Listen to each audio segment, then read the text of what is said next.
এই যে আপনারা দেখছেন যে এটা হচ্ছে কিন্তু সঠিক চারা, সঠিক উন্নত মানের, মানে যে লতি কচুটা আপনি লাগাবেন সেই অরিজিনালি সেই লতিরাজ বাড়ি 1 এই চারাটা যদি আপনি লাগান তাহলে আপনারা চাষে লাভবান হতে পারবেন। যে কারণ এটা শুকনো জমির চারা, এই জমিতে কোনো জিবলিক অ্যাসিড, কোনো ভিটামিন, কোনো মেডিসিন কিন্তু ব্যবহার করা না।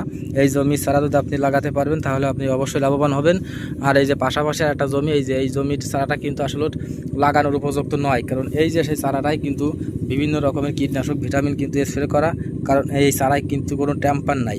এই চারাটা লাগালে আপনাদের 2 মাথা 3 মাথা আপনাদের হয়ে যাবে, কিন্তু গাছে কোনো লতি হবে না। কারণ আপনারা খেয়াল করে দেখেন যে এক এক গাছের গোড়ায় কতগুলো চারা, কারণ এই জমির গোড়াতে কিন্তু স্প্রে করা হয় কারণ লতি ফুটানোর জন্য, কিন্তু লতি লম্বা হওয়ার আগে কিন্তু এই চারাটাই লম্বা হয়ে যায়। আর এই চারাটাই কিন্তু ট্যাম্পার থাকে না।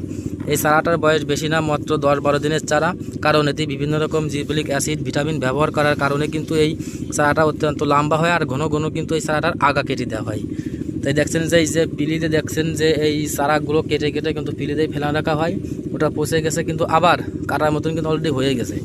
আর এই জমির চারাটা এটা কিন্তু কোনো মেডিসিন ছাড়াই কিন্তু চারাটা তৈরি। আর এই চারাতে আমরা সারা বাংলাদেশে কিন্তু আমরা ডেলিভারি দিয়ে থাকি, কারণ এই চারাটা কিন্তু অত্যন্ত হার্ডি চারা।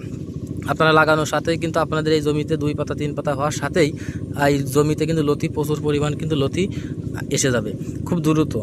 এই চারাটা লাগানোর সাথেই কিন্তু আপনারা খুব ভালোভাবেই কিন্তু আপনারা ভালো রেজাল্ট পেতে পারেন।